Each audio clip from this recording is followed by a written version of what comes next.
Good afternoon. We are once again back from Vision Learning to help the new aspirants who are planning to take their OET exam day after tomorrow. So again, we'll be going through the different modules and giving the students some tips to keep in your mind before you go for the exam, which can actually help you. These are some last-minute tips and general tips on down. So this will help you, perform better. That's what we hope for, and that is why we have these sessions every week before students go for their exams. So before we start, I would like to introduce the panel of trainers sitting here. First, to my extreme left, we have Renosh, who is a trainer here at Vision Leads, and he handles all the modules, but today he will be discussing reading. And right next to me, we have Miss Ankita. Hi. She is another trainer here. Just like Renosh, she also handles all the modules, but today she'll be talking about two of them, which is going to be writing and listening. And then myself, my name is Paul. I'm also a trainer here, and I mainly handle writing and reading here. So I will be talking about, but speaking also, I do speaking here as well. So today I will be discussing about speaking. Now we will slowly start, and first I would like to, hand over the mic to Miss Ankita, who will be discussing with you the writing module of the OET exam. So please, Ankita, can you take it away? Okay, sir. Okay, നമുക്ക് എല്ലാവർക്കും അറിയാം writing task എല്ലാ OET മോഡ്യൂൾസിൻ്റെയും ഒരു part തന്നെയാണ്. അപ്പോൾ റൈറ്റിങ്ങിൽ നമുക്ക് ഇന്നത്തെ discussion എന്ന് പറയുന്നത് നമ്മൾ ഉദ്ദേശിച്ചിട്ടുള്ളത് ഡിഫറെൻറ്റ് ടൈപ്സ് ഓഫ് പർപ്പസസ്, നമ്മുടെ ഒരു മെയിൻ ആയിട്ടുള്ളൊരു സ്കോർ ചെയ്യാൻ പറ്റുന്ന ഒരു ഏരിയ ആണ് ആ ഒരു ലെറ്ററിൻ്റെ ഫസ്റ്റത്തെ പാരഗ്രാഫ് അഥവാ ഇൻട്രൊഡക്ഷൻ പാരഗ്രാഫ് അഥവാ അവരുടെ പർപ്പസ് പാരഗ്രാഫ്. ആ ഒരു പർപ്പസ് പാരഗ്രാഫ് നമുക്ക് എങ്ങനെ ഡിഫറെൻറ്റ് ടൈപ്സിൽ അപ്പിയർ ചെയ്യാം, അല്ലെങ്കിൽ എങ്ങനെ ഡിഫറെൻറ്റ് ടൈപ്സിൽ നമുക്കത് എങ്ങനെ കൊടുക്കാന്നുള്ളൊരു ഐഡിയ ആണ് ഞാൻ ഇവിടെ തരാനായിട്ട് ഇന്ന് ഉദ്ദേശിച്ചിട്ടുള്ളത്. അപ്പോൾ നമുക്ക് അതിന് വേണ്ടിയിട്ട് ആ ഒരു മെത്തേഡ് നമുക്കൊന്ന് നോക്കാം. ഫസ്റ്റ് നിങ്ങൾക്ക് സ്ക്രീനിൽ ഒരു ലെറ്റർ കാണിക്കുന്നതായിരിക്കും. ഒരു ലെറ്റർ നമുക്ക് സ്ക്രീനിൽ കാണിക്കും. ആ ലെറ്റർ നമുക്കൊന്ന് ത്രൂ ഔട്ട് ഒന്ന് റീഡ് ചെയ്ത് പോവാം. ആ ലെറ്ററിൽ പറഞ്ഞിരിക്കുന്ന കണ്ടൻസ് എന്ന് പറഞ്ഞിട്ടുണ്ടെങ്കിൽ, assume today's date is January 8th and you are a community nurse providing home visit for elderly patient after total knee replacement surgery ആണ്. Name Mrs. Hendricks Jane, age 89, date of birth തന്നിട്ടുണ്ട്. Social historyയിൽ widow who lives alone, no children, ആ ഒരു datas പറഞ്ഞിട്ടുണ്ട്. അതേപോലെ retired shop assistant, multiple fall history, had vulgarly, feared to live alone, self recommended to move nursing home on 11th. Past medical ഹിസ്റ്ററിയിൽ പറഞ്ഞിട്ടുള്ള datas പറഞ്ഞിട്ടുണ്ടെങ്കിൽ hyper tension ഉണ്ട് 2018 തൊട്ട്, osteo arthritis in June 2018 ഉണ്ട്, മെഡിക്കേഷൻ പാരസിറ്റമോൾ എടുക്കുന്നുണ്ട്, അതേപോലെ amlodipine ആ corresponding മെഡിക്കേഷൻ്റെ ഡോസേജ് പറഞ്ഞിട്ടുണ്ട്. ഫാമിലി ഹിസ്റ്ററിയിൽ വരുമ്പോൾ mother has abdominal cyst, father died of heart problems. 27 September 2021 right leg replacement surgery for osteoarthritis, patient ഒരു സർജറി കഴിഞ്ഞിട്ടുണ്ട്. And discharge community nurse visit once week. Okay, ഒരു ഡാറ്റയാണ് പറഞ്ഞിട്ടുള്ളത്. 27 October 2021 using crutches, patient has mild swelling on the right leg with ulcer formation, dressing changed, ulcer size 2 into 5 millimeter, advised to do physiotherapy, leg elevation on rest and slight walking. 23rd November 2021 ulcer improvement. 2nd December 2021 worsening ulcer, wound swelling, foul swelling, informed to general practitioner, prescribed fluconazole 500 mg for 5 days. Skin discoloration, adhesive type allergy, so dressing changed.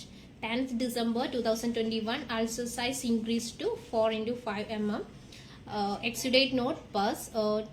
20 December 2021 admitted for physio, walking exercise, compression bandage 2 times per week and pain decreased. 8th January 2022, that is today's date, ulcer size decreased to 2 into 1 millimeter and pain decreased, mobility improved, decreased discoloration around skin, and plan monitor ulcer, hypertension medication continue. provide compression stocking 2 times every week.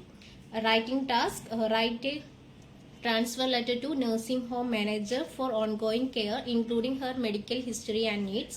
Address your letter to Miss Charlie Hanson, nursing home manager, Brisbane 41. Address പറഞ്ഞിട്ടുണ്ട്. ഇതാണ് നമ്മുടെ total ലെറ്ററിന്റെ content എന്ന് പറഞ്ഞിട്ട് വരുന്നത്.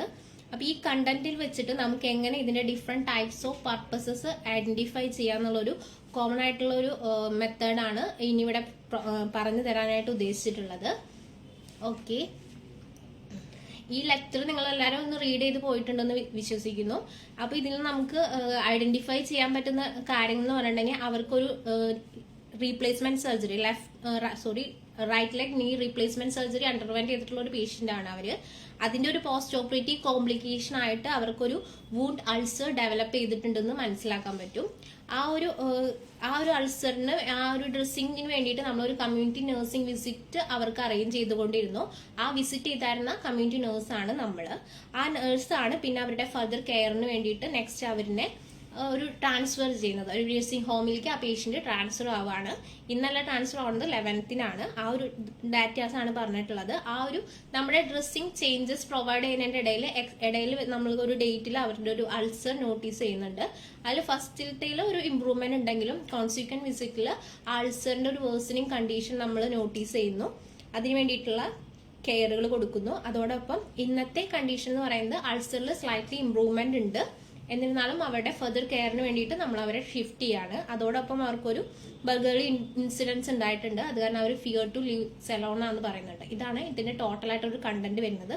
അപ്പൊ ഇതിന്റെ പർപ്പസിൽ വരുന്നതെന്ന് പറഞ്ഞിട്ടുണ്ടെങ്കിൽ അതിൽ അവർക്കൊരു അണ്ടർവെന്റ് ചെയ്ത സർജറി പറയുന്നുണ്ട്. നമ്മൾ കോമൺ ആയിട്ട് കാണുന്ന എല്ലാവരും എഴുതിയിട്ടുള്ള ഒരു അവരുടെ ഒരു പർപ്പസ് എന്ന് പറയുന്നത് നമുക്ക് അവർ പറയുന്നത് ഷീ അണ്ടർവെന്റ് സർജറി. ആ സർജറിനെ ഫോക്കസ് ചെയ്യുന്നതിനേക്കാളും കൂടുതൽ ഈ ലെറ്ററിൽ മെയിൻ ആയിട്ട് നമുക്ക് ഫോക്കസ് ചെയ്യാൻ പറ്റുന്നവർക്ക് ഒരു പ്രസന്റിങ് കംപ്ലൈന്റ് ഉണ്ട്. അവരെന്ന് പറയുന്ന ഒരു ലെഗ് അൾസറിന്ന് റിക്കവറിങ് സ്റ്റാറ്റസ് ആണ്.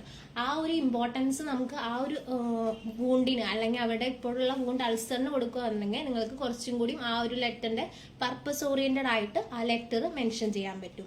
ഓക്കെ, അപ്പൊ നമുക്ക് ഡിഫറെന്റ് ആയിട്ട് ഇനി എങ്ങനെ എഴുതാൻ നോക്കാം. ഫസ്റ്റ് നമുക്ക് ഈ ലെറ്റർ മെൻഷൻ ചെയ്യാനായിട്ട് I'm writing to refer Mr X or Henricks Jane who is recovering from leg ulcer, requires assistance for ongoing care and management following her transfer on 11th January 2022. ആ ഒരു ഡാറ്റയിൽ ഒരു complex sentence ആക്കിയിട്ട് നമുക്ക് ഈ ലെറ്ററിനെ mention ചെയ്യാൻ പറ്റും. ഇവിടെ മെയിൻ ആയിട്ട് ശ്രദ്ധിക്കേണ്ട കാര്യം എന്ന് പറഞ്ഞിട്ടുണ്ടെങ്കിൽ ആ ഒരു സർജറിനേക്കാളും ഇമ്പോർട്ടന്റ് ആയിട്ട് അവർക്കുള്ള പ്രസന്റിങ് കംപ്ലൈന്റിന് ഇമ്പോർട്ടൻസ് കൊടുക്കാൻ നോക്കാം. ഹു ഈസ് റിക്കവറേറ്റിംഗ് ഫ്രം അല്ലെങ്കിൽ ഹു ഈസ് റിക്കവറിംഗ് ഫ്രം ആ ഒരു വൂണ്ട് അൾസർ എന്നുള്ള ഡാറ്റേനെ മെയിൻ ആയിട്ട് ഇവിടെ ഇമ്പോർട്ടൻസ് കൊടുത്തിട്ട് പറയാൻ നോക്കാം. ഓർ നമുക്ക് ആ ലെറ്ററിനെ ഫോളോയിങ് ഹെർ ട്രാൻസ്ഫർ ടുഡേ എന്നുള്ളത് ആ ഒരു സെന്റൻസ് സെപ്പറേറ്റ് ആയിട്ടും എഴുതാൻ പറ്റുന്നതാണ്. She will be transferred on 11th January 2022. ആ ഒരു ഡാറ്റയിലും നമുക്ക് ആ ലെറ്റർ പറയാൻ പറ്റും. അല്ലാന്നുണ്ടെങ്കിൽ നമുക്ക് പിന്നെ ഒരു മോഡലിൽ ആ ഒരു പ്രസന്റിങ് കംപ്ലൈന്റിനെ നമുക്ക് മെൻഷൻ ചെയ്യാൻ പറ്റുന്നത് who is recovering from leg അൾസറിന് ഓൾട്ടർനേറ്റീവ് ഫോംസ് ആയിട്ട് നമുക്ക് who has developed ulcer following right leg knee replacement surgery എന്ന് മെൻഷൻ ചെയ്യാം. അതേപോലെ തന്നെ വേറൊരു ഓൾട്ടർനേറ്റീവ് ഫോം ആയിട്ട് who has post operative complication of right knee replacement surgery എന്ന് പറയാം. ഇത്രയും മെത്തേഡിലായിട്ട് നമുക്ക് ആ ഒരു സെയിം പ്രസന്റിങ് കംപ്ലൈന്റിനെ ഡിഫറെന്റ് ഫോംസ് ആയിട്ട് ആ ഒരു പർപ്പസ് പാരഗ്രാഫിൽ ഇൻട്രൊഡക്ഷനിൽ നമുക്ക് മെൻഷൻ ചെയ്യാൻ പറ്റും. ഈ ഏത് മെത്തേഡ് ഫോളോ ചെയ്താലും അത് കറക്റ്റ് ആണ്. ആ ഒരു സർജറിനേക്കാളും കുറച്ചും കൂടി ഇമ്പോർട്ടൻസ് ആയിട്ട് പറയേണ്ടത് അവിടെ ആ ഒരു പ്രസന്റിങ് കംപ്ലൈന്റിനാണെന്ന് മാത്രമേ ഉള്ളൂ.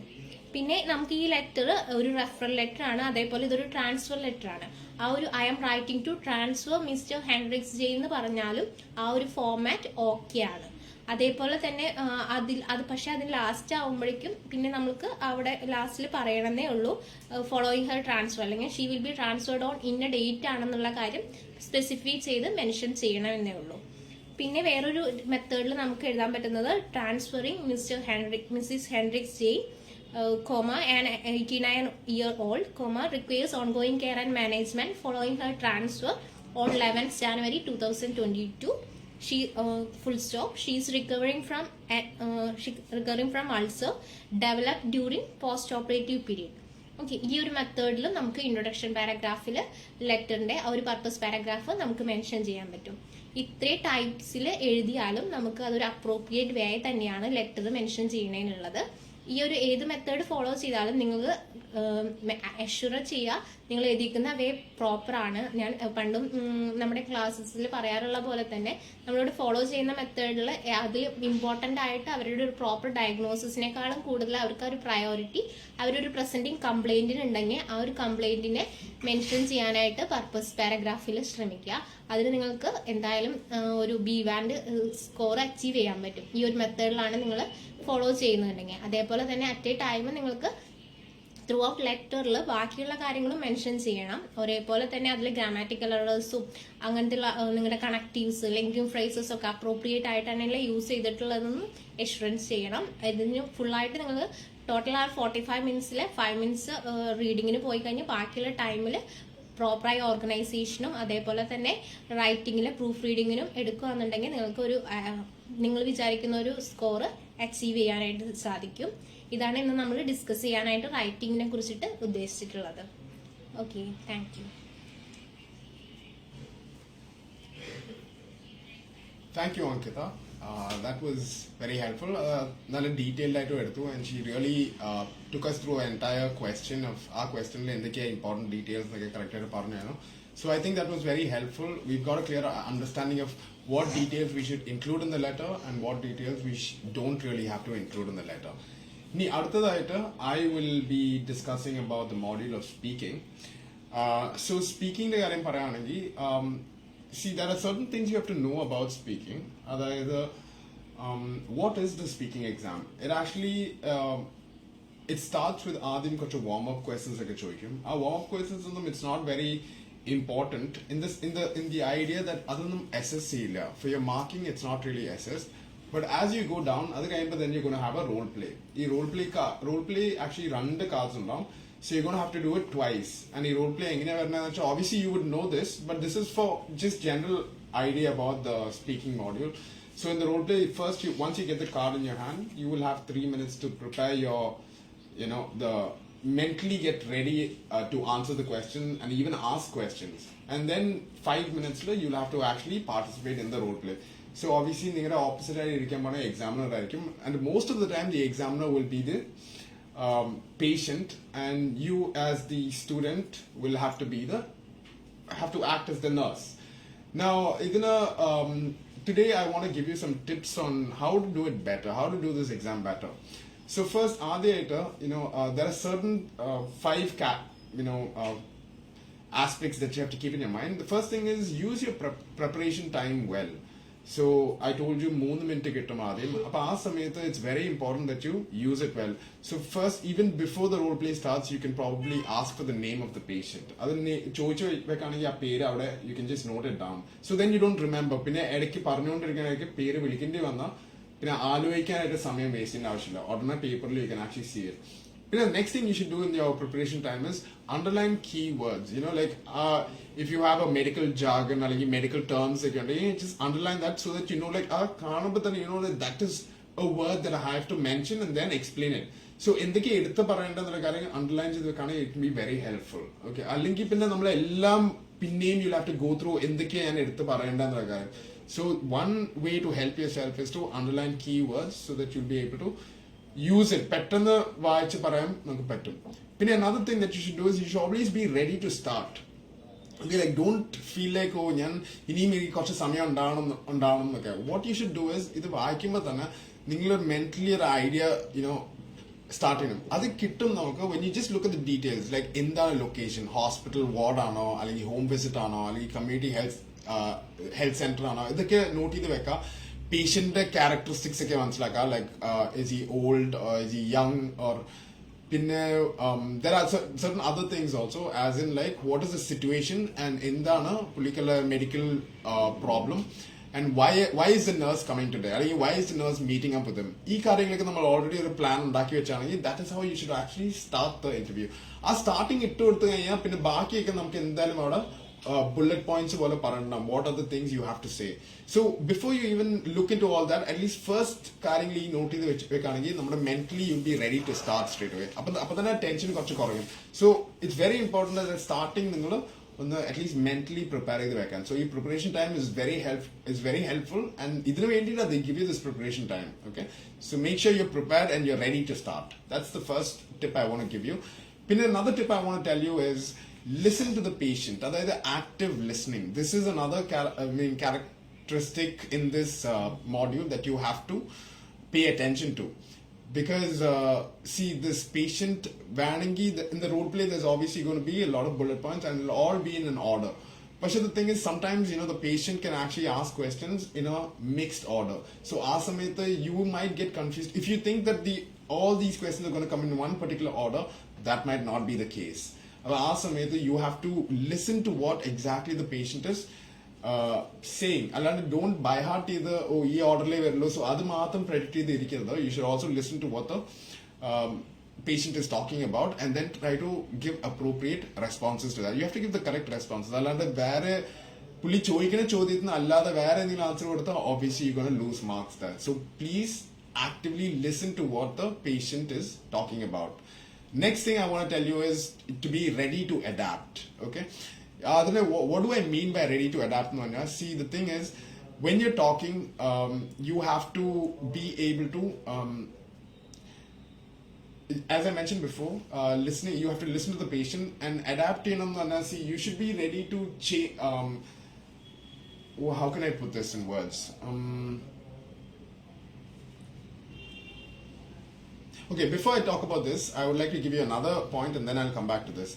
Another point is to actually use positive language. Okay, like you cannot, whenever a patient is talking about something that is bad or terrible in his life currently, you should try to give him assurances that he has come to the right place, he's come to the right hospital, and all these people in this hospital are ready to help him. When you give assurances, the patient will be more at ease and listening to you and accepting your inputs. So always use positive language. Show them that he's doing the right thing by talking to you. He's doing the right thing by coming and taking advice from this hospital, and whatever condition he's facing, that the people here will be able to help him. So the reassurances is very important during the role play. So please try to add this kind of positive language into your speaking. Now coming back to the other point, ready to adapt. See, what I wanted to tell you is, don't memorize sentences. Okay, like if you by heart the vekanagi chelpa aa tarathila aayirikilla adu correct aayittu parayanda. This is why, like, don't always you don't keep those sentences by heart idu padikkirathu. Always just understand what the situation is and try to use appropriate sentences. Okay, by heart idu maybe it might not fit in correctly, so that is the problem. So yeah, just try to be more adaptable to whatever the question is, and also like the sentences that you're saying, try to change it depending on the situation. So these are the first 5 main points that I'd like to tell you. There are a few more smaller points that I'd like to mention. And one of them is to be able to read the patient. Read the patient, and you should be able to read the patient's body language. But sometimes verbally or non-verbally cues കിട്ടും. As in our patient, our cues which our patient mood, our patient he's open to receiving inputs. For example, non-verbal cues in body language. Like certain body language, when people have their arms crossed like this, it means that they're not very willing to take in information. So other willing you have to try to build some rapport with the patient. Building rapport, it doesn't start, you can't start to build rapport. You have to start to build rapport right from the beginning itself. At beginning, you put the patient ഒരു ഈസിൽ ആക്കണം. ആ is ആക്കണം എങ്ങനെ, നമ്മൾ കുറച്ച് ചോദ്യങ്ങൾ ഭയങ്കര മെതുവേ ചോദിച്ചിട്ട് വേണം ആ പേഷ്യന്റ് ഒന്ന് കംഫർട്ടബിൾ ആക്കാൻ. കംഫർട്ടബിൾ ആക്കി കഴിഞ്ഞാൽ പിന്നെ പുള്ളി കുറച്ചും കൂടെ നമ്മൾ പറയുന്ന കാര്യങ്ങളൊക്കെ ആക്സെപ്റ്റ് ചെയ്യാൻ പുള്ളി റെഡി ആയിരിക്കും. ഇത് കാരണമാണ് ഭയങ്കര ഇമ്പോർട്ടന്റ് ആണ് നമ്മൾ ഈ ബോഡി ലാംഗ്വേജ് റീഡ് ചെയ്യാൻ. പിന്നെ ഓൾസോ ലൈക്ക് ചിലപ്പോൾ നമുക്ക് ഈ വെർബൽ ക്യൂസ് വരും. certain sounds that they might make, which gives you an idea of what they expect and what their reaction is. If you've given them some explanation about the condition or some sort of treatment that they are not very happy with, then obviously they'll give you some cues like sounds. So hearing those sounds, you should be able to try to continue the conversation saying that, okay, I understand that you might not be too happy with this suggestion, But then you have, if that is the only way to go ahead with it, then you have to try to say that, okay, Arbasha, even though it is difficult, this is one of the most easiest ways and it is the most recommended ways. You should try to make the patient understand. And don't be forceful when you're trying to give these sentences, okay? Always make it like a recommendation or a suggestion. So Adana, about reading verbal and non-verbal body language. Another thing to keep in your mind is, you know, before you go for the exam, it's very important that you have read a lot of these medical articles, because in your cue card also you'll find these medical jargons. Jargons you really medical terms. For example, schizophrenia. You have okay, those are popular types of, you know, medical conditions that people might know, but there are obviously a lot of other conditions that people might not know. So as a, you know, as a professional nurse, you might know many of them, but try to, you know, increase your knowledge by knowing about different kinds of conditions. So in case a condition in paper you should not be stuck. You know, you should be able to say what that means. So it either improve your night. I think if you can read some medical journals, if you can online, or if you have medical magazines that come to your house, you can read those things. That will definitely help you do this.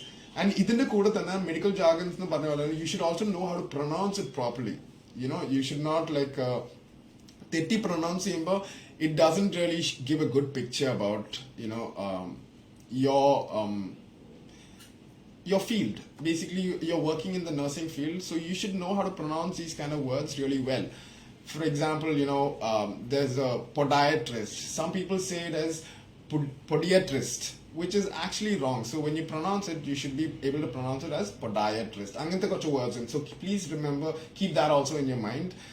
Okay, now that I've given you the basic tips of what to keep in your mind before you go for the exam, I would like to just I just want to stress the importance of that first part. Okay, first part, you have to see when you go in. This is the most important part of speaking, because you are creating that, you know, impression in the patient's mind, and you can also build rapport, or either you're going to do it really well and the patient is going to be very receptive to your, you know, inputs, or he's going to be against it. So making him receptive to it is very important. And how do you do this?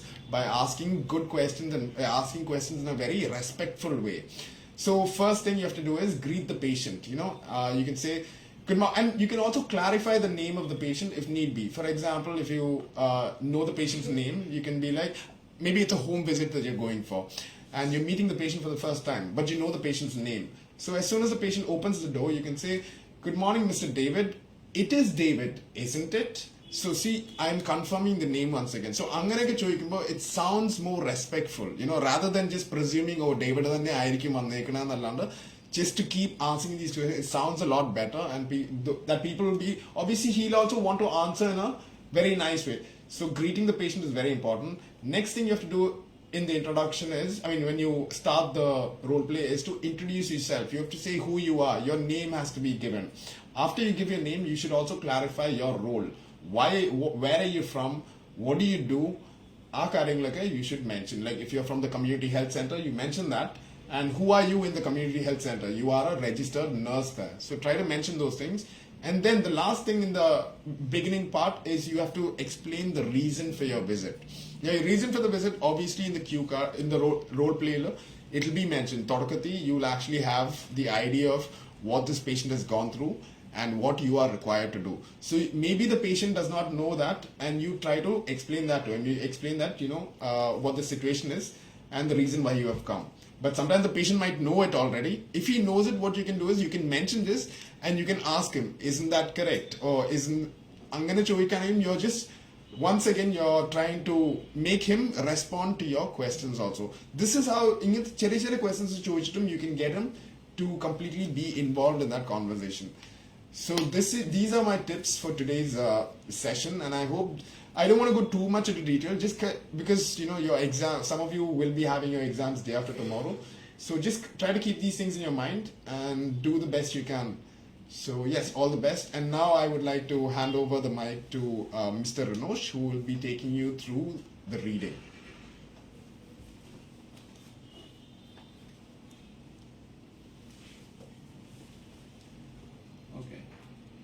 Hello all, ഞാനിന്ന് റീഡിങ്ങിനെ കുറിച്ച് പറയാൻ പോണത് actually basic ആയിട്ടുള്ള റീഡിങ്ങിന്റെ എല്ലാ ഡീറ്റെയിൽസും ഞാൻ പറയുന്നില്ല, കാരണം അത് ഓൾറെഡി നിങ്ങൾക്ക് എല്ലാവർക്കും അറിയായിരിക്കും. അത് വീണ്ടും വീണ്ടും പറഞ്ഞ് ഞാൻ ബോറടിപ്പിക്കുന്നില്ല. സോ ആക്ച്വലി റീഡിങ്ങിൽ ഞാൻ ഇന്ന് എക്സാം പ്രിപ്പയർ ചെയ്യുന്നവർക്ക് പറയാനുള്ള ഒരു കാര്യം റിമൈൻഡ് ചെയ്യിക്കാനാണ് കൂടുതലായിട്ടുള്ളത്.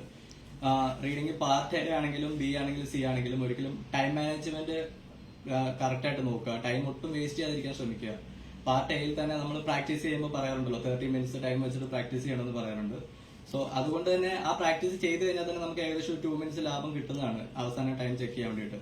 സോ ആ ഒരു ഇത് കറക്റ്റ് ആയിട്ട് കണ്ടിന്യൂ ചെയ്യുക. അത് പ്രാക്ടീസ് ചെയ്ത ഒരു കൺഫർമേഷൻ, അതായത് ഒരു കോൺഫിഡൻസ് ആയിട്ടിരിക്കുക, ടൈം ഒട്ടും വേസ്റ്റ് ആവില്ല എന്ന്. പിന്നെ മാക്സിമം ഉള്ള ടൈം എഫിഷ്യന്റ് ആയിട്ട് യൂസ് ചെയ്യാൻ ശ്രമിക്കുക. പാർട്ട് എക്കകത്ത് എസ്പെഷ്യലി ആ ഫസ്റ്റ് കിട്ടുന്ന ടൈമിൽ ഫാസ്റ്റ് ആയിട്ട് റീഡ് ചെയ്ത് ഏകദേശം അണ്ടർലൈൻ ചെയ്ത് ആ വേർഡ്സ് കറക്റ്റ് ആയിട്ട് നോക്കി അതിന്റെ മീനിങ് മനസ്സിലാക്കി ആൻസർ ചെയ്യാൻ നോക്കുക. ഒട്ടും തന്നെ ടൈം വേസ്റ്റ് ചെയ്യരുത്. പിന്നെ ബി ആൻഡ് സി പാർട്ടിലേക്ക് വരുവാണെങ്കിൽ ബി പാർട്ടിലെ ആക്ച്വലി 6 ക്വസ്റ്റ്യൻസേ ഉള്ളൂ. സോ അതിന് 12 മിനിറ്റ്സ് മാക്സിമം എടുക്കാൻ നോക്കുക. 12 മിനിറ്റ്സിൽ ഒരു ക്വസ്റ്റിന് 2 മിനിറ്റ്സ് വെച്ചിട്ട് എടുക്കാൻ നോക്കുക. ഇനി ആദ്യം തന്നെ നിങ്ങൾക്ക് അത് എടുക്കാൻ വേണ്ടിയിട്ട് ഒരു ടഫ് പോലെ തോന്നുവാണെങ്കിൽ, അല്ലെങ്കിൽ അങ്ങനെ തോന്നില്ലെങ്കിൽ ഫസ്റ്റ് സി പാർട്ടിലേക്ക് പോവുക. സി പാർട്ടിനകത്താണെങ്കിൽ 2 എക്സ്ട്രാക്ട് ഉണ്ട്. അപ്പൊ സി പാർട്ടിൽ ആദ്യം കംപ്ലീറ്റ് ചെയ്തതിനു ശേഷം ബി പാർട്ടിലേക്ക് വന്നാൽ മതി. അത് നിങ്ങളുടെ എങ്ങനെയാണ് നിങ്ങൾക്ക് കംഫർട്ടബിൾ ആയിട്ട് തോന്നുന്നത്, അല്ലെങ്കിൽ നിങ്ങൾക്ക് ഇപ്പം സി പാർട്ടാണ് ടഫ് എന്ന് തോന്നുന്നുണ്ടെങ്കിൽ, അതിന് ടൈം ഒരുപാട് എടുക്കണം എന്ന് ആവശ്യം തോന്നുന്നുണ്ടെങ്കിൽ ഫസ്റ്റ് നിങ്ങൾ സി പാർട്ട് തന്നെ സ്റ്റാർട്ട് ചെയ്യുക. അതിനുശേഷം സി പാർട്ടിനകത്ത് കംപ്ലീറ്റ് ചെയ്തതിനു ശേഷം ബി പാർട്ട് പോയി കംപ്ലീറ്റ് ചെയ്താലും മതി. പക്ഷെ ബി പാർട്ടിന് വേണ്ടിയിട്ട് ഒരിക്കലും ടൈം വേസ്റ്റ് ചെയ്യരുത്. അതാണ് എനിക്ക് മെയിൻ ആയിട്ട് പറയാനുള്ളത്. കാരണം ബി പാർട്ട് ചെയ്യാൻ വേണ്ടിയിട്ട് ആലോചിച്ച് ടൈം വേസ്റ്റ് ചെയ്താണ് കൂടുതൽ ടൈം വേസ്റ്റ് ആയിക്കൊണ്ടിരിക്കുന്നത്. അതിനുശേഷം പിന്നെ സി പാർട്ട് ഞാൻ ടൈം കാണത്തില്ല. സോ ആക്ച്വലി ടൈം മാനേജ്മെന്റ് ഭയങ്കര ക്രൂഷ്യൽ ആയിട്ടുള്ള കാര്യമാണ്. അത് കറക്റ്റ് ആയിട്ട് യൂസ് ചെയ്യുക. അതാണ് എനിക്ക് ഈ റീഡിംഗിൽ മെയിൻ ആയിട്ട് പറഞ്ഞു തരാനുള്ളത്. പിന്നെ ഞാൻ ഇന്ന് നിങ്ങൾക്ക് ഒരു 2 മൈക്രോ റീഡിങ് റെഡിയാക്കിയിട്ടുണ്ട് ചെയ്യാൻ വേണ്ടിയിട്ട്. സോ ഞാനിനി 2 മൈക്രോ റീഡിങ് കാണിക്കാം. അതിനുശേഷം നമുക്ക് ആൻസർ ഡിസ്കസ് ചെയ്യാം. നിങ്ങൾ മൈക്രോ റീഡിങ്ങിന്റെ അത് കാണിക്കുന്ന സമയത്ത് അത് വായിച്ചു നോക്കിയിട്ട് അതിന്റെ ആൻസർ ഏതാന്നുള്ളത് കമന്റ് ചെയ്യുക. കമന്റ് ചെയ്തതിനു ശേഷം ഒരു 2 മിനിറ്റ്സ് ഞാൻ ടൈം തരാം. ആ 2 മിനിറ്റ്സിനുള്ളിൽ കമന്റ് ചെയ്തതിനു ശേഷം നമുക്ക് ആൻസർ ഡിസ്കസ് ചെയ്യാം. സോ സ്ക്രീനിൽ ഒരു ക്വസ്റ്റ്യൻ ഇപ്പോൾ വരും.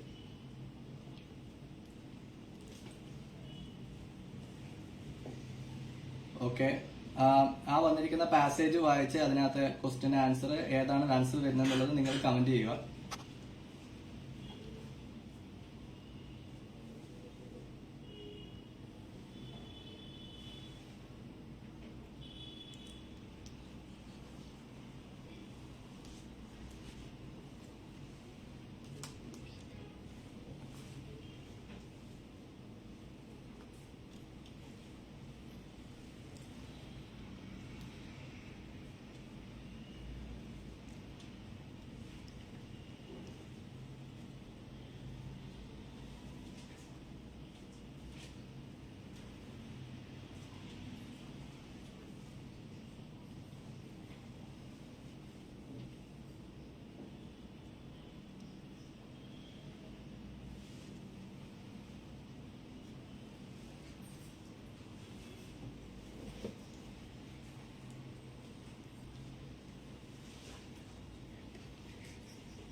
Okay, I think it's enough time.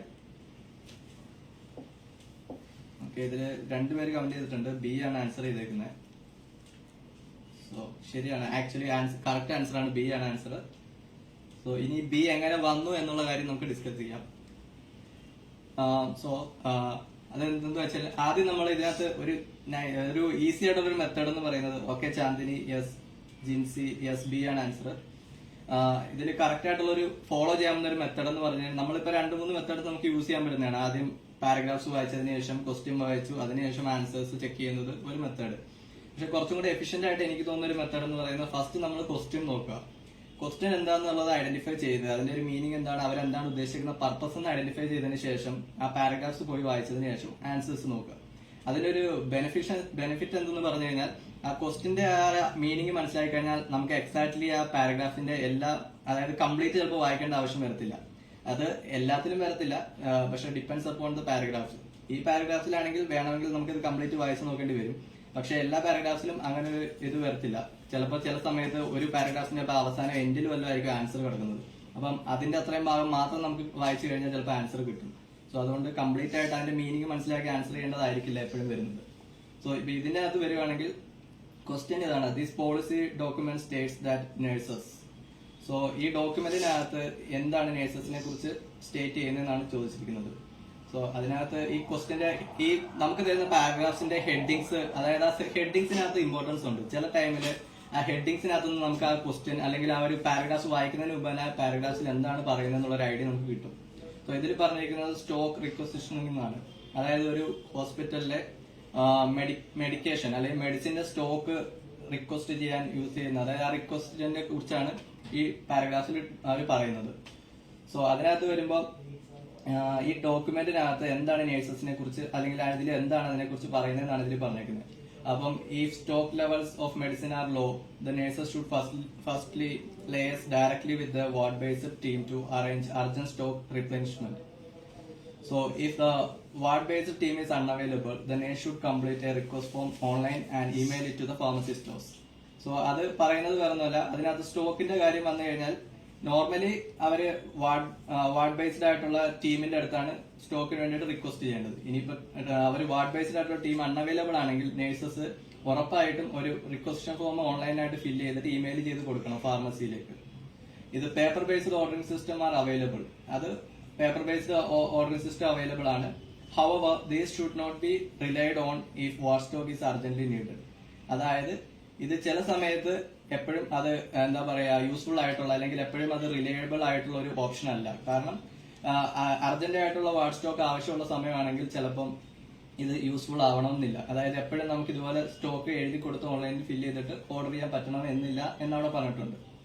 At risk medicines, diazepam, codeine, phosphate, cocodamol may only be ordered for stock when a paper requisition is written. അതായത് റിസ്ക് മെഡിക്കേഷൻ, ഈ sedated ആയിട്ടുള്ള medications type അല്ലെങ്കിൽ emergency medication പോലത്തെ അങ്ങനത്തെ at risk മെഡിസിൻസിന് return ആയിട്ടുള്ള റിക്വസ്റ്റൻ മാത്രം ഉണ്ടെങ്കിൽ order ചെയ്യാൻ പറ്റുമെന്നാണ് അവിടെ പറഞ്ഞിരിക്കുന്നത്. പിന്നെ paper based requests should be complete, legible and signed and then send to the pharmacy department. അതിന്റെ കംപ്ലീറ്റ് ആയിട്ടുള്ള കാര്യമാണ് പറഞ്ഞിരിക്കുന്നത്. അത് സൈൻഡ് ആയിട്ടുള്ള ഒരു പ്രോപ്പർ ആയിട്ടുള്ള വേ വഴി മാത്രമേ ഡയസെപ്പം, കൊഡൈൻ പോലത്തെ മെഡിസിൻസ് നമുക്ക് ഓർഡർ ചെയ്യാൻ പറ്റുള്ളൂ. പിന്നെ പറഞ്ഞിരിക്കുന്നത് wards clinical areas using medieval 365 cabinets will have orders transmitted automatically to pharmacy on a daily basis as stock is used. അത് ആക്ച്വലി പറഞ്ഞിരിക്കുന്നത് ഈ കമ്പ്യൂട്ടർ വഴി യൂസ് ചെയ്യുന്ന സോഫ്റ്റ്വെയർ വഴി യൂസ് ചെയ്യുന്ന ഓർഡേഴ്സിന്റെ കാര്യമാണ്. അത് ഓട്ടോമാറ്റിക്കലി അവര് ഫാർമസിയിലേക്ക് ഓർഡേഴ്സ് ഡെയിലി ബേസിസിൽ കൊടുക്കും. കാരണം സ്റ്റോക്ക് തീരുന്നതനുസരിച്ചിട്ട് അവർ ഓർഡർ കൊടുക്കുന്നതാണ്. സോ ഇത്രയും കാര്യമാണ് ആ പാരഗ്രാഫ്സിനകത്ത് പറഞ്ഞിരിക്കുന്നത്. അപ്പൊ ഇതിനകത്തുനിന്ന് ക്വസ്റ്റ്യൻ പറഞ്ഞിരിക്കുന്നത് ഇതിനകത്തുനിന്ന് എന്താണ് നേഴ്സസ് വന്നിരിക്കുന്നത്. ഇനി നമുക്ക് ആൻസേഴ്സിലേക്ക് നോക്കാം. ഫസ്റ്റ് പറഞ്ഞേക്കുന്നത് must sign a paper form if they want any new stock. അത് നമുക്ക് മനസ്സിലായി കഴിഞ്ഞാൽ മനസ്സിലാവും. ഇത്രയും നേരം നമ്മൾ പാരഗ്രാഫ് വായിച്ചതിൽ നിന്ന് അതിൽ ഓപ്ഷൻ പറഞ്ഞിരിക്കുന്നത് ഇതാണ്, must sign a paper form if they want any new stock. ഇനി ഏതെങ്കിലും പുതിയ സ്റ്റോക്ക് വേണമെങ്കിൽ ഉറപ്പായിട്ടും ഒരു പേപ്പർ സൈൻ ചെയ്ത് കൊടുക്കണം എന്നാണ് അതിൽ പറഞ്ഞിരിക്കുന്നത്, പേപ്പർ ഫോം. സോ അങ്ങനെ ഒരു കാര്യം ആക്ച്വലി പാരഗ്രാഫിൽ പറഞ്ഞിട്ടില്ല. അവർ പറഞ്ഞിരിക്കുന്നത് എന്താ, നമ്മുടെ വാർഡ് ബേസ്ഡ് ആയിട്ടുള്ള ടീമിനെ വേണമെങ്കിൽ ഇൻഫോം ചെയ്യാം, അവരാണ് ഓർഡർ ചെയ്യുന്നതെന്നാണ്. അല്ലാതെ നമ്മൾ ഒരിക്കലും സൈൻ ചെയ്തൊരു പേപ്പർ കൊടുക്കണം എന്ന് പറഞ്ഞിട്ടില്ല ന്യൂ സ്റ്റോക്കിന് വേണ്ടിയിട്ട്. ഓൺലി അറ്റ് റിസ്ക് മെഡിസിൻസിന് മാത്രമാണ് മസ്റ്റ് ആയിട്ടും സൈൻഡ് പേപ്പർ ഫോം കൊടുക്കണം എന്ന് പറഞ്ഞിരിക്കുന്നത്. സോ അതുകൊണ്ട് നമുക്ക് എലിമിനേറ്റ് ചെയ്യാം. പിന്നെ B, can order medicines from the pharmacy in some cases. അത് അവിടെ ആക്ച്വലി പറഞ്ഞിട്ടുണ്ട്. കാരണം however this should not be relied on if ward stock is urgently needed. അതായത് ഈ റിക്വസ്റ്റ് ഫോം ഇല്ലാതെയും നമുക്ക് വേണമെങ്കിൽ ഓർഡർ ചെയ്യാം എന്നുള്ള കാര്യം, ഡയറക്റ്റ് ആയിട്ട് ഓർഡർ ചെയ്യാം എന്നുള്ള കാര്യം അവിടെ പറഞ്ഞിട്ടുണ്ട്. സോ അതുകൊണ്ട് ബി നമുക്ക് ഇപ്പം, അതായത് ഇപ്പൊ സി നോക്കാത്തത് കൊണ്ട് നമുക്ക് ബി ഏകദേശം ഹോൾഡ് ചെയ്ത് വെക്കാവുന്ന ഒരു ആൻസർ ആണ്. സിയിലേക്ക് വരുവാണെങ്കിൽ should speak to the pharmacist if a drug is needed urgently. Urgent ആയിട്ടൊരു ഡ്രഗ് വേണമെങ്കിൽ സ്പീക്ക് ഫാർമസിസ്റ്റുമായിട്ട് സംസാരിക്കണമെന്ന്. ഷുഡ് ആണ് അവിടെ യൂസ് ചെയ്തിരിക്കുന്നത്. ഉറപ്പായിട്ടും ഫാർമസിസ്റ്റുമായിട്ട് സംസാരിച്ചാൽ മാത്രമേ അർജന്റ് ആയിട്ടുള്ള ഒരു മെഡിസിൻ കിട്ടൂ എന്നാണ് അവിടെ പറഞ്ഞിരിക്കുന്നത്. അങ്ങനെ ഒരു കാര്യം ആക്ച്വലി ഈ പാരഗ്രാഫ്സിനകത്ത് പറഞ്ഞിട്ടില്ല. കാരണം അർജന്റ് ആയിട്ടുള്ള ഒരു മെഡിക്കേഷൻ വന്നു കഴിഞ്ഞാൽ നമുക്ക് ഓർഡർ ചെയ്യാമെന്ന് പറഞ്ഞിട്ടുള്ളത്. അതായത് അർജന്റ് ആയിട്ടുള്ള മെഡിക്കേഷൻ എപ്പോൾ വന്നു കഴിഞ്ഞാലും ഫാർമസിസ്റ്റുമായിട്ട് സംസാരിക്കണം എന്നൊരു കാര്യം അവിടെ പറഞ്ഞിട്ടില്ല. സോ അതുകൊണ്ട് നമുക്ക് സി എന്ന ഓപ്ഷൻ എലിമിനേറ്റ് ചെയ്യാം. സോ അതിൽ നിന്ന് നേരത്തെ ഹോൾഡ് ചെയ്ത് വെച്ച ബി എന്ന ഓപ്ഷൻ നമുക്ക് ഉറപ്പായിട്ടും കറക്റ്റ് ആണെന്നുള്ള കാര്യം കണ്ടുപിടിക്കാൻ പറ്റും. സോ ഇങ്ങനെയാണ് നമുക്ക് ഇതിന്റെ ആൻസർ കണ്ടുപിടിക്കാൻ പറ്റുന്നത്. ഇതിനകത്ത് നമ്മൾ ശ്രദ്ധിക്കേണ്ട കാര്യം എന്ന് പറഞ്ഞാൽ കറക്റ്റ് ആയിട്ട് അതിന്റെ മീനിങ് മനസ്സിലാക്കി ആൻസർ ചെയ്യുവാണെങ്കിലാണ് നമുക്ക് ഇതിന്റെ ആൻസർ കറക്റ്റ് ആയിട്ട് കിട്ടുന്നത്. ഓക്കെ, സോ ഇനി നിങ്ങൾക്ക് അടുത്തൊരു മൈക്രോ റീഡിംഗ് കൂടി ഞാൻ തരാം. ഇതില് കറക്റ്റ് ആയിട്ട് എല്ലാവരും കൂടെ ഇൻവോൾവ് ചെയ്ത് ആൻസർ ചെയ്യാൻ ശ്രമിക്കുക. ഇതുപോലെ ഞാൻ ഇപ്പൊ പറഞ്ഞ പോലെ തന്നെ ആദ്യം ക്വസ്റ്റ്യൻ മനസ്സിലാക്കിയിട്ട് പിന്നെ വായിച്ച് നോക്കിയിട്ട് ആൻസർ ചെയ്യാൻ നോക്കുക. സോ അടുത്ത ക്വസ്റ്റ്യൻ ഇപ്പൊ നിങ്ങൾക്ക് സ്ക്രീനിൽ കാണിക്കാവുന്നതാണ്.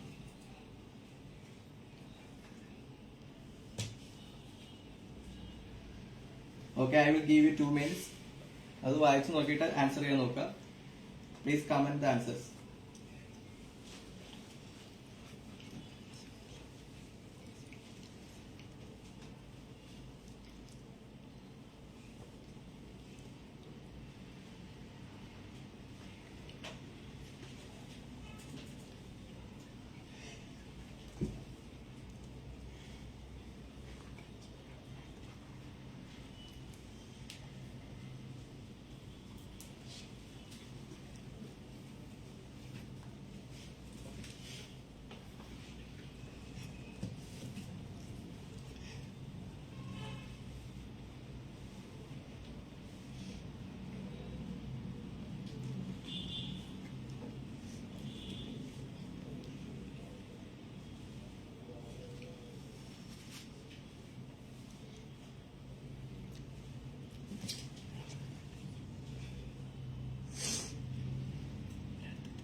Okay, I think it's enough time.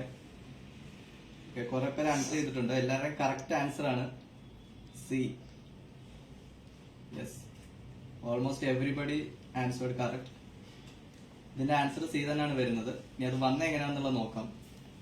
ഇതിലെ ആക്ച്വലി ഈ പാരഗ്രാഫിൽ പറയുന്നത് എൻ ജി ഫീഡിംഗ് ട്യൂബ്സിനെ കുറിച്ചാണ്, അതായത് നേസോഗാസ്ട്രിക് ഫീഡിംഗ് ട്യൂബിനെ കുറിച്ചാണ് ഡിസ്കസ് ചെയ്യുന്നത്. സോ ക്വസ്റ്റ്യൻ ഇതാണ്, the notice is giving information about. ഈ നോട്ടീസ് എന്തിനെ കുറിച്ചുള്ള ഇൻഫർമേഷൻ ആണ് തരുന്നത്. അപ്പം ഈ പാരഗ്രാഫ്സ് നമ്മൾ വായിച്ചത് നിങ്ങൾ ഓൾറെഡി വായിച്ചിട്ടുണ്ടാവും. വായിച്ചത് വെച്ചിട്ട് പറയുകയാണെങ്കിൽ displacement of nasogastric feeding tubes can have serious implications if undetected. അതായത് ഫീഡിംഗ് ട്യൂബ്സിന് അൺഡിറ്റക്റ്റഡ് ആണ്, ഇംപ്ലിക്കേഷൻസ് കറക്റ്റ് ആയിട്ട് ചെയ്തില്ലത് കണ്ടുപിടിച്ചിട്ടില്ലെങ്കിൽ അത് സീരിയസ് ആയിട്ടുള്ള കോംപ്ലിക്കേഷൻസ് ഉണ്ടാവാൻ ചാൻസ് ഉണ്ടെന്നാണ് ഉദ്ദേശിക്കുന്നത്. So incorrectly position tubes leaves patients vulnerable to the risk regurgitation and respiratory aspiration. Incorrect ആയിട്ട് ക്വസ്റ്റ്യൻ ചെയ്ത് കഴിഞ്ഞാൽ അത് പേഷ്യൻസിന് റീഗർഗിറ്റേഷനും റെസ്പിറേറ്ററി ആസ്പിറേഷനും ഉണ്ടാവാനും വൾണറബിൾ ആക്കും എന്ന് വെച്ചാൽ അവരെ അത് കോംപ്ലിക്കേഷൻ ഉണ്ടാക്കുന്നതിനാണ് പറഞ്ഞിരിക്കുന്നത്. It is crucial to differentiate between gastric and respiratory placement on initial insertion to prevent potentially fatal pulmonary complications. അതിന്റെ ഗാസ്ട്രിക് ആയിട്ടുള്ളതും പൾമണറി ആയിട്ടുള്ളതും കൂടുതൽ കോംപ്ലിക്കേഷൻസ് ക്രിയേറ്റ് ചെയ്യും. അത് ക്രൂഷ്യൽ ആയിട്ടുള്ള ഒരു ഡിഫറൻസ് ഉണ്ടാക്കും എന്നുള്ള കാര്യമാണ് അവിടെ ഡിസ്കസ് ചെയ്തിരിക്കുന്നത്. അപ്പൊ ഇനീഷ്യൽ ആ ഇൻസേർഷൻ വളരെ ഇമ്പോർട്ടന്റ് ആണെന്നുള്ള കാര്യമാണ് അവിടെ സ്പെസിഫിക് ആയിട്ട് എടുത്ത് പറഞ്ഞിരിക്കുന്നത്. പിന്നെ പറഞ്ഞിരിക്കുന്ന point insertion and care of an NG tube should therefore only be carried out by a registered doctor or nurse who has undergone theoretical and practical training and is deemed competent or is supervised by someone competent. So അതുകൊണ്ട് തന്നെ tube insertion ചെയ്യാനുള്ള ആൾക്കാർ എപ്പോഴും ഒരു registered doctor അല്ലെങ്കിൽ nurse അല്ലെങ്കിൽ അതുപോലെ തന്നെ തിയററ്റിക്കൽ അല്ലെങ്കിൽ പ്രാക്ടിക്കൽ ആയിട്ടുള്ള ട്രെയിനിങ് അണ്ടർഗോൺ ആയിട്ടുള്ള സൂപ്പർവൈസർ ആയിട്ടുള്ള ഒരാളെ കൊണ്ട് മാത്രമേ ആ ഇൻസേർഷൻ ചെയ്യാൻ പാടുള്ളൂ എന്നാണ് അവിടെ അവർ പറഞ്ഞിരിക്കുന്നത്. Assistant practitioners and other unregistered staff must never insert NG tubes or be involved in this initial confirmation of safe NG tube position. അതായത് NG tube ഇൻസേർഷനും അതുപോലെ അതിന്റെ confirmation of safe NG tube position ടൈമിലും അതുകൊണ്ട് തന്നെ ഈ assistant practitioners അല്ലെങ്കിൽ unregistered ആയിട്ടുള്ള staff അങ്ങനെയുള്ളവരൊന്നും involve ആവരുത് അല്ലെങ്കിൽ അവർ ഇത് ട്രൈ ചെയ്യരുത് എന്നാണ് അതിനകത്ത് അവർ പറഞ്ഞിരിക്കുന്നത്. ഇപ്പൊ തന്നെ ഈ പാരഗ്രാഫ്സിനകത്ത് നിങ്ങൾക്ക് ഏകദേശം ഒരു ഐഡിയ കിട്ടിക്കാണും. അതായത് ഇതിനകത്ത് പറഞ്ഞിരിക്കുന്നത് ഇത്രേ ഉള്ളൂ, NG ട്യൂബ് അതിന്റെ കോംപ്ലിക്കേഷൻസ് അത് കറക്റ്റ് ആയിട്ട് ഇൻസേർട്ട് ചെയ്തില്ലെങ്കിൽ ഉണ്ടാകാവുന്ന കോംപ്ലിക്കേഷൻസ് എന്താണ്, അതിലുണ്ടാക്കുന്ന പേഷ്യൻസിനുണ്ടാവുന്ന കോംപ്ലിക്കേഷൻ അല്ലെങ്കിൽ അവർക്കുണ്ടാകുന്ന ആ ഒരു ക്രൂഷ്യൽ ആയിട്ടുള്ള ഒരു ഡിഫറൻസ് എന്താണ്, അതുകൊണ്ട് തന്നെ കറക്റ്റ് ആയിട്ടുള്ള ആരത് ഇൻസേർട്ട് ചെയ്യണം എന്നുള്ള കാര്യമാണ് അവിടെ ക്ലിയർ ആയിട്ട് അവരവിടെ പറഞ്ഞിരിക്കുന്നത്. സോ ഇനി നമുക്ക് ഓപ്ഷൻസിലേക്ക് വന്നു കഴിഞ്ഞാൽ എ പറഞ്ഞിരിക്കുന്നത് ways of checking that an NG tube has been placed correctly. ഈ ഇൻഫർമേഷൻ അല്ലെങ്കിൽ ഈ ഒരു പാരഗ്രാഫ്സ് പറഞ്ഞിരിക്കുന്നത് ടോട്ടൽ അതിൽ പറഞ്ഞിരിക്കുന്ന കാര്യം എന്ന് പറയുന്നത് എയിൽ പറഞ്ഞിരിക്കുന്നത് NG ട്യൂബ് പ്ലേസ് ചെയ്തേക്കുന്ന കറക്റ്റ് ആണോ എന്ന് മനസ്സിലാക്കാനുള്ള വേസ് അല്ലെങ്കിൽ അതെങ്ങനെ ചെയ്യാം എന്നുള്ള അതിനെക്കുറിച്ചുള്ള വേസ് ആണോ കൊടുത്തിരിക്കുന്നത് എന്നുള്ളതാണ് എന്നാണ് എയിൽ പറഞ്ഞിരിക്കുന്നത്. സോ നമുക്കിതിൽ വായിച്ചെന്ന് മനസ്സിലാക്കാൻ പറ്റും. അതല്ല അതിൽ പറഞ്ഞിരിക്കുന്നത്. ആക്ച്വലി ഇതിൽ പറഞ്ഞിരിക്കുന്നത് ആൻസർ വന്നേക്കുന്നത് സിയിലെ കാര്യമാണ്. അതായത് ആരത് ഇൻസേർട്ട് ചെയ്യണം, ഇതിന് ഇത്രയും കോംപ്ലിക്കേഷൻസ് ഉള്ളത് കൊണ്ട് ആരത് ഇൻസേർട്ട് ചെയ്യണം എന്നുള്ളതിനെ കുറിച്ചാണ് ക്ലിയർ ആയിട്ട് അതിൽ പറഞ്ഞിരിക്കുന്നത്. സോ അതുകൊണ്ട് എ നമുക്ക് ഒഴിവാക്കാൻ പറ്റും. പിന്നെ ബി വരുവാണെങ്കിൽ how the use of NG feeding tubes is authorised. NG tubing feeds അല്ലെങ്കിൽ NG ട്യൂബിംഗ് ഫീഡ്സ് എപ്പോൾ എങ്ങനെ അത് കറക്റ്റ് ആയിട്ട് എപ്പോഴാണ് അത് യൂസ് ചെയ്യേണ്ടത് എന്നുള്ള കാര്യത്തെ കുറിച്ച് അല്ല ആക്ച്വലി ഇവിടെ പറഞ്ഞിരിക്കുന്നത്. സോ അതുകൊണ്ട് ബി നമുക്ക് എലിമിനേറ്റ് ചെയ്യാൻ പറ്റും. അങ്ങനെ നോക്കുവാണെങ്കിൽ സിയിൽ പറഞ്ഞിരിക്കുന്നത് എന്താണ്, which staff should perform NG tube placement. NG ട്യൂബിന്റെ പ്ലേസ്മെന്റ് ഏത് സ്റ്റാഫാണ് പെർഫോം ചെയ്യേണ്ടത്, ഷുഡ് പെർഫോം, ആരെ, അത് ക്ലിയർ ആയിട്ട് അതിനെക്കുറിച്ചാണ് ഇവർ ഇതിനകത്ത് പറഞ്ഞിരിക്കുന്നത്. സോ ഫസ്റ്റ് പാരഗ്രാഫിൽ ഫസ്റ്റ് പാരഗ്രാഫിന്റെ ഫസ്റ്റ് ഒരു പാർട്ടിനകത്ത് അവർ പറഞ്ഞിരിക്കുന്നത് NG ട്യൂബിന്റെ കോംപ്ലിക്കേഷൻസ്, അത് ഇൻകറക്റ്റ് പൊസിഷൻ ആയി കഴിഞ്ഞാൽ ഉണ്ടാകുന്ന കോംപ്ലിക്കേഷൻസ് ആൻഡ് വൾണറബിലിറ്റിയെ കുറിച്ചും അതിനുശേഷം അതുകൊണ്ട് അത് ആര് ഇൻസേർട്ട് ചെയ്യണം, ആര് ഇൻസേർട്ട് ചെയ്യേണ്ട എന്നുള്ള ക്ലിയർ ആയിട്ടുള്ള ഒരു ഡീറ്റെയിൽസ് ആണ് ആ പാരഗ്രാഫ്സ് ഫുള്ള് പറഞ്ഞിരിക്കുന്നത്. സോ അത് നമ്മൾ മനസ്സിലാക്കി കഴിഞ്ഞാൽ നമുക്ക് ക്ലിയർ ആയിട്ട് തന്നെ ഇതിന്റെ ഓപ്ഷൻസ് ആൻസർ ചെയ്യാൻ പറ്റും. സോ ഐ തിങ്ക് എല്ലാവർക്കും അത് മനസ്സിലായെന്ന് തോന്നുന്നുണ്ട് സി എങ്ങനെയാണ് ആൻസർ കിട്ടിയെന്നുള്ളത്. അതുപോലെ തന്നെ എല്ലാവർക്കും അത് മനസ്സിലായതുകൊണ്ട് തന്നെയാണ് എല്ലാവരും ആൻസർ കറക്റ്റ് ആയിട്ട് തന്നെ ചെയ്തിട്ടുണ്ട്. സോ ഐ തിങ്ക് എല്ലാവർക്കും ഇത് ഒരു യൂസ്ഫുൾ ആയിട്ടുണ്ടെന്ന് തോന്നുന്നു റീഡിങ്. ഓക്കെ, ഇനി നിങ്ങൾക്ക് അടുത്ത കൂടുതൽ കാര്യങ്ങൾ പറയാൻ വേണ്ടിട്ട് പോൾ സാർ പറയുന്നതാണ്.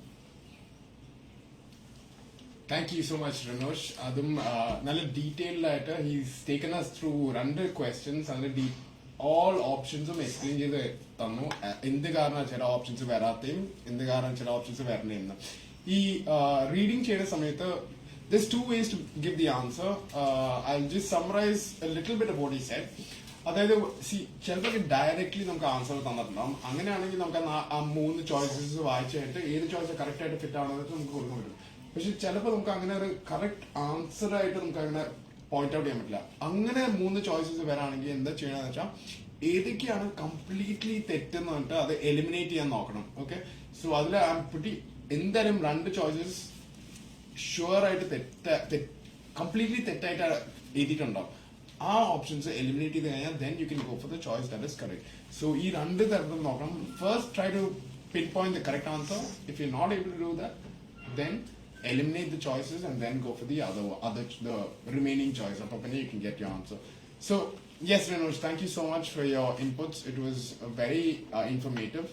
ഇനി അടുത്തതായിട്ട് നമുക്ക് ലിസണിങ്ങിന്റെ കാര്യം മോഡ്യൂൾ ഒന്ന് നോക്കാം. ഇത് ഇനി മിസ് അങ്കിത ഒരാശം കൂടെ നമ്മുടെ അടുത്ത് ഡിസ്കസ് ചെയ്യും ഈ ലിസണിങ് മോഡ്യൂളിനെ പറ്റി. So miss Ankita, please take it away.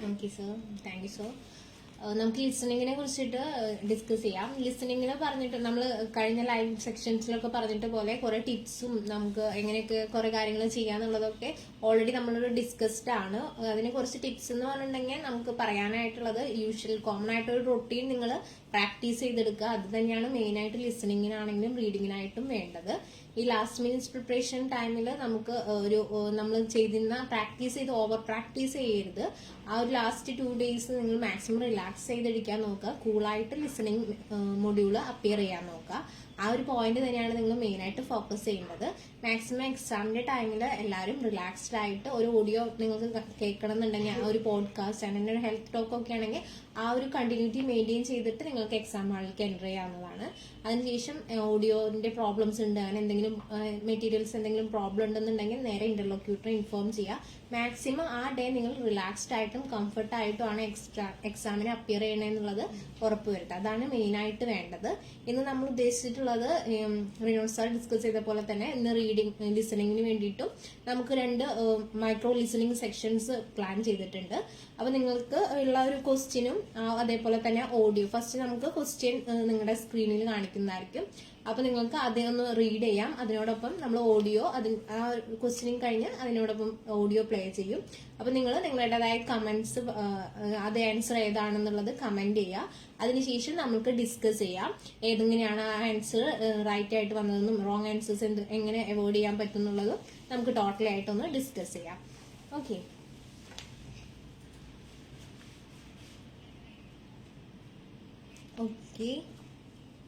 ഇപ്പൊ നിങ്ങളുടെ സ്ക്രീനിൽ കാണിക്കുന്നതാണ് ക്വസ്റ്റ്യൻ. അതിൽ പറഞ്ഞിട്ടുള്ളത് you are here beginning of a training sessions for doctors. The trainer explains that the session will focus on option A, how hormones work, option B, the purpose of various glands, option C, problems with endocrine system. ഇതാണ് ടോട്ടലായിട്ട് 3 options വന്നത്. ഇനി നമുക്ക് audio listen ചെയ്യാം.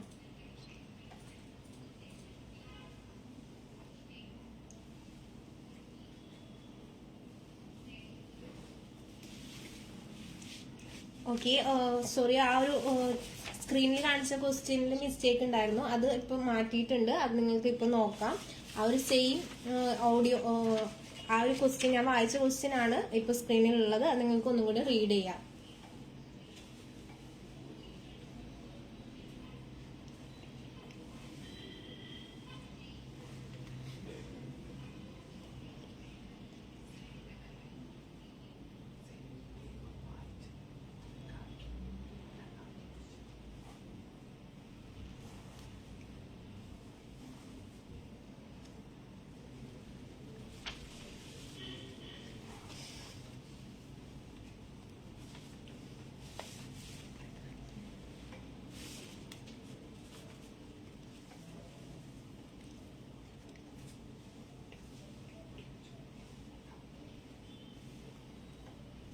A senior nurse talking about removing sutures to a group of students. You hear the beginning of a training session for doctors. Now read the question.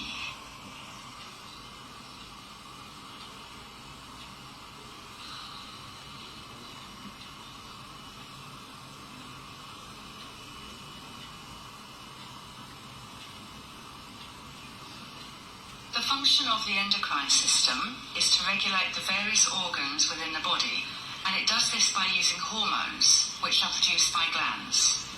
Today we are going to look at ways in which the endocrine system can malfunction and the effects that that can produce. I would like to begin by looking at the functioning of the thyroid gland. This is one of the largest glands in the body, and it is located in the neck below the mouth.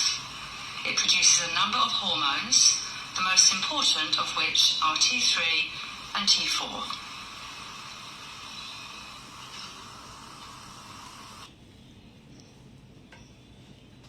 Okay, നിങ്ങളിപ്പോൾ audio കേട്ടിട്ടുണ്ടായിരിക്കും. ഇനി നിങ്ങൾക്ക് answers comment ചെയ്യാം.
Okay, കുറേ പേരുകൾ എല്ലാവരും comment ചെയ്തിട്ടുണ്ട് C എന്നുള്ളത്. ചിലർ ബി കമന്റ് ചെയ്തിട്ടുണ്ട്.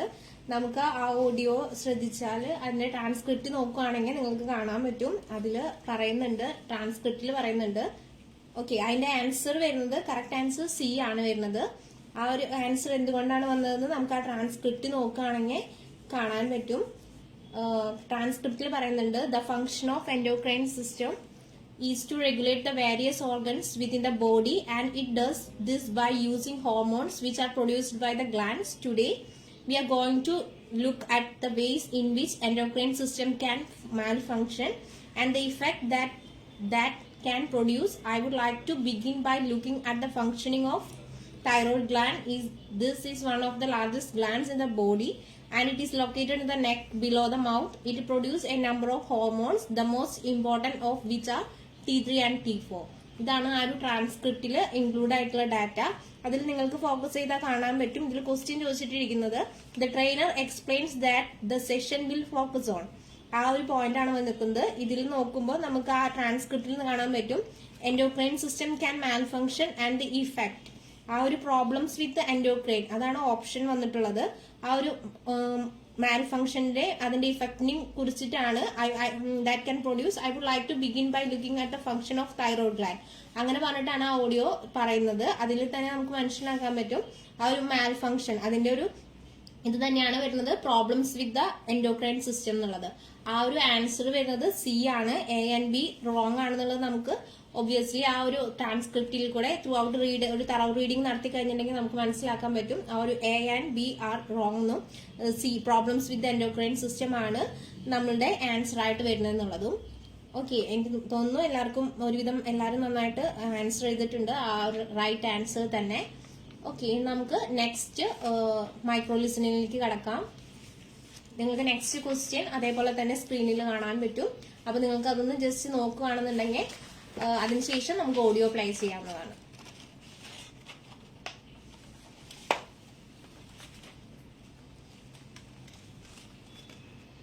ഓക്കെ, നിങ്ങൾക്ക് ക്വസ്റ്റ്യൻ കാണാൻ പറ്റും. You hear a senior nurse talking about removing sutures to a group of students. What is she doing? A. Recommending a clear procedure to follow. Next one is explaining why a clean environment is important. C. Suggesting that sometimes there may be complications. Okay, ഇനി നമുക്ക് audio listen ചെയ്യാം. You hear a senior nurse talking about removing sutures to a group of students. Now read the question.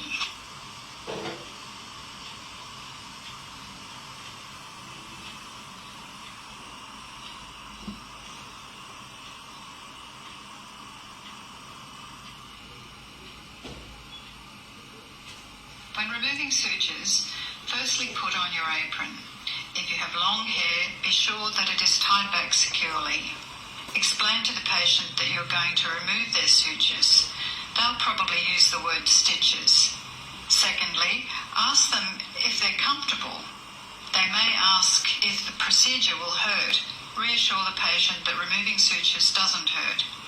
Third, perform hand hygiene. That means washing your hands thoroughly and drying with a paper towel. Then prepare your equipment, including some gauze, cleansing solution and stitch cutter on a sterile tray. Put your hand inside a sterile waste bag and use it like a glove to remove the bandage from the sutures. Turn the sterile bag inside out so that the bandage is now inside the bag. Put on your sterile gloves. Finally, look at each suture and check that inflammation has not occurred. Okay, ഇപ്പോൾ audio നിങ്ങളെല്ലാവരും കേട്ടിട്ടുണ്ട്. ഇനി നിങ്ങൾക്ക് answers comment ചെയ്യാനുള്ള ടൈമാണ്.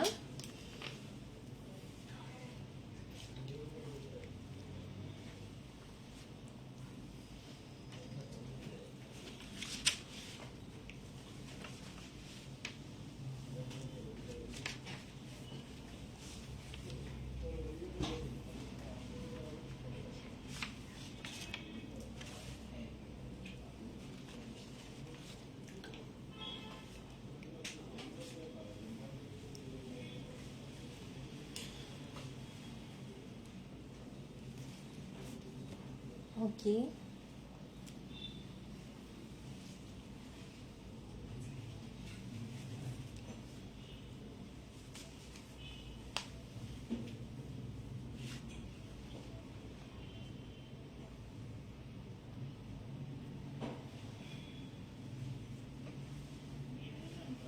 ലെവീന, STEMI, ലയോണ, Jimisha, സാനി എല്ലാവരും comment ചെയ്യുന്നുണ്ട്. എന്നാണ് ആൻസർ എല്ലാവരും കമന്റ് ചെയ്യുന്നത്. ഓക്കെ, നമുക്ക് ആൻസർ നോക്കാം. ആൻസർ ഒബ്വിയസ്ലി എ തന്നെയാണ് ആൻസർ. എല്ലാവരും കമന്റ് ചെയ്ത എല്ലാവരും കറക്റ്റ് ആയിട്ട് തന്നെയാണ് കമന്റ് ചെയ്തിട്ടുള്ളത്. ഓക്കെ, ഇതിൽ പറയുന്നതെന്നുണ്ടെങ്കിൽ വാട്ട് ഷീസ് ഡൂയിങ് എന്നാണ് നമ്മുടെ അടുത്ത് ചോദിച്ചിട്ടുള്ളത്. ആ ഒരു ഓഡിയോയില് ക്ലിയർ ആയിട്ട് പറയുന്നുണ്ട് അവരെന്താണ് ആ ഒരു പ്രൊസീജിയറിനെ കുറിച്ചിട്ടാണ് ഇൻഫോം ചെയ്യുന്നത്. ഇതിലെ ഓപ്ഷൻസ് നോക്കുവാണെങ്കിൽ recommending a clear procedure to follow. Next one എന്ന് പറഞ്ഞിട്ട് ഓപ്ഷൻ കൊടുത്തിട്ടുള്ള explaining why a clean environment is important. C option suggesting that sometimes there may be complications. ഈ മൂന്ന് ഓപ്ഷൻസ് എടുക്കുകയാണെന്നുണ്ടെങ്കിൽ നിങ്ങൾക്ക് ആ ട്രാൻസ്ക്രിപ്റ്റ് സ്ക്രീനിൽ കാണിച്ചിരിക്കുന്നത് നോക്കാം. ആ ട്രാൻസ്ക്രിപ്റ്റില് നിങ്ങൾ പറയുന്നുണ്ട് listening part B, you hear a senior nurse talking about removing sutures to a group of students. When removing sutures, firstly put on your apron. If you have long hair, be sure that it is tied back securely. Explain to the patient that you are going to remove their sutures. They will probably use the word stitches. Secondly, ask them if they are comfortable, and may ask if the procedure will hurt. Reassure the patient that removing sutures doesn't hurt. And third, perform hand hygiene. That means washing your hands thoroughly and drying with a paper towel. Then prepare your equipment, including some gauze, cleansing solution and stitch cutter on the sterile tray. Put your hand inside a sterile waste bag and use it like a glove to remove the bandage from the suture. Turn the sterile bag inside out so that the bandage is now inside the bag. Put on your sterile gloves. Finally, look at each suture and check that inflammation has not occurred. ഈ ഒരു through out ഒരു audio listen ചെയ്യുമ്പോൾ നിങ്ങൾക്ക് മനസ്സിലാക്കാൻ പറ്റുന്നതാണ്. ഈ audio നിങ്ങൾക്ക് listen ചെയ്യുമ്പോൾ മനസ്സിലാക്കാൻ പറ്റും. അതിലൊരു കംപ്ലീറ്റ് ഒരു എക്സ്പ്ലനേഷൻ ആണ് വരുന്നത് പ്രൊസീജിയറിനെ കുറിച്ചിട്ടുള്ളത്. ആ ഒരു നേഴ്സ് ആ ഒരു നഴ്സിംഗ് സ്റ്റുഡൻസിനോട് എക്സ്പ്ലെയിൻ ചെയ്തുകൊണ്ടിരിക്കുന്നത് എന്ന് പറഞ്ഞിട്ടുണ്ടെങ്കിൽ ആ ഒരു കംപ്ലീറ്റ് പ്രൊസീജിയർ എങ്ങനെയാണ് ഒരു കംപ്ലീറ്റ് പ്രൊസീജിയർ ഓരോ സ്റ്റെപ്പ് ബൈ സ്റ്റെപ്പ് ആയിട്ട് ഒരു സ്യൂച്ചർ റിമൂവൽ പ്രൊസീജിയറിനെ എങ്ങനെ ഫോളോ ചെയ്യാന്നുള്ള ഒരു സ്റ്റെപ്പ് ബൈ സ്റ്റെപ്സ് ആണ് ആ ഒരു നഴ്സിംഗ് സീനിയർ നഴ്സ് ആ സ്റ്റുഡൻസിനെ എക്സ്പ്ലെയിൻ ചെയ്ത് കൊടുക്കുന്നത്. നിങ്ങൾക്ക് ഓഡിയോ പ്രോപ്പറായിട്ട് ലിസൺ ചെയ്യാന്നുണ്ടെങ്കിൽ നമുക്ക് കേൾക്കാൻ പറ്റും. അപ്പൊ നമുക്ക് ഒബ്വിയസ്ലി ആയിട്ട് ആ ഒരു ആൻസറിലേക്ക് എത്താൻ പറ്റും. ബാക്കി രണ്ട് ബി ആൻഡ് സി എന്നുള്ള ഓപ്ഷൻസ് നമുക്ക് എലിമിനേറ്റ് ചെയ്ത് കഴിഞ്ഞിട്ടുണ്ടെങ്കിൽ ഒബ്വിയസ്ലി നമുക്ക് ആ ഒരു proper recommending a cleaning procedure to follow അവർക്ക് ഫോളോ ചെയ്യാനുള്ള ഒരു പ്രോപ്പർ റെക്കമെൻഡേഷൻ ആണ് ഒരു പ്രൊസീജിയറിനെ കുറിച്ചിട്ട് ആ സീനിയർ നഴ്സ് പ്രൊവൈഡ് ചെയ്യുന്നതെന്നുള്ള ഒരു ഐഡിയ നമുക്ക് ഈ ഒരു ഓഡിയോന്ന് ക്ലിയർ ആയിട്ട് കിട്ടും. അപ്പോൾ ആൻസർ കമന്റ് ചെയ്ത എല്ലാവർക്കും കൺഗ്രാറ്റുലേഷൻസ്. ലിസണിങ്ങിനെ കുറിച്ചിട്ട് നമുക്ക് പറയാനുള്ളതെന്ന് പറഞ്ഞിട്ടുണ്ടെങ്കിൽ എല്ലാ പോയിന്റ്സും തറവായിട്ട് ശ്രദ്ധിക്കാൻ നോക്കുക. പ്രോപ്പറായിട്ടൊരു അറ്റൻഷൻ നിങ്ങൾക്ക് കൊടുക്കാനും കോൺസെൻട്രേറ്റ് ചെയ്ത് നിങ്ങൾക്ക് റീഡ് ചെയ്യാനും പറ്റുന്നുണ്ട്. അതോടൊപ്പം തന്നെ കംപ്ലീറ്റ് ചെയ്യാനായിട്ടുള്ള ഒരു ടൈം മാനേജ്മെന്റ് നോക്കുക. അത്രയും ഫോക്കസ് ചെയ്യുകയാണെങ്കിൽ നിങ്ങൾക്ക് ലിസണിങ്ങും ആസ് വെൽ ആസ് മറ്റു മൊഡ്യൂൾസിന്റെ പോലെ തന്നെ ഒരു ഈസി ടാസ്ക് ആയിട്ട് അപ്പിയർ ചെയ്യാൻ പറ്റുന്നതാണ് examination.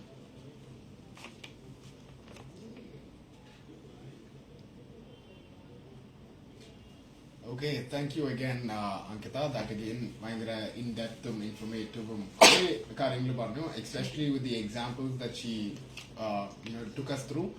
It was excellent. I mean, she gave us a lot of information. So thank you for that.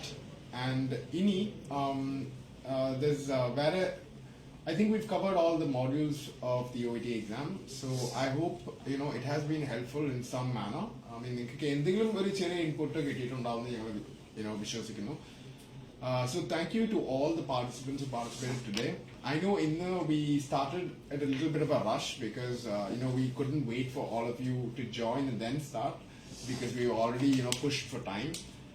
But still we saw a huge number of participants in the program, and thank you for that. And I'm glad ഇതിന്റെ reason ഇത്രയും ആൾക്കാർ വരുന്നുണ്ടെന്ന് കാണുമ്പോൾ തന്നെ we get an idea that നിങ്ങൾക്ക് എന്തെങ്കിലും benefit കാണുന്നുണ്ട് ഇതിൽ, അത് കാരണമായിരിക്കും നിങ്ങൾക്ക് വരുന്നത്. So we're very happy because of that.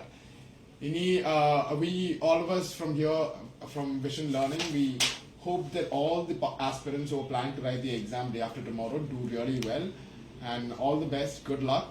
And if there are other students who would like to slowly plan to take the OET exam, please call us at 907-25-49553. This is the Vision Learning Institute's number, so you can call into us and we can help you join us and start classes immediately. Or you can also write into us at visionlearning1@gmail.com. 1 in the is the number 1, ONE alla, the mathematical number 1. So visionlearning1@gmail.com. So yes, thank you for participating today. We hope to see you again before the next exam. Okay, thank you. All the best for your exam. All the best. Thank you. Bye.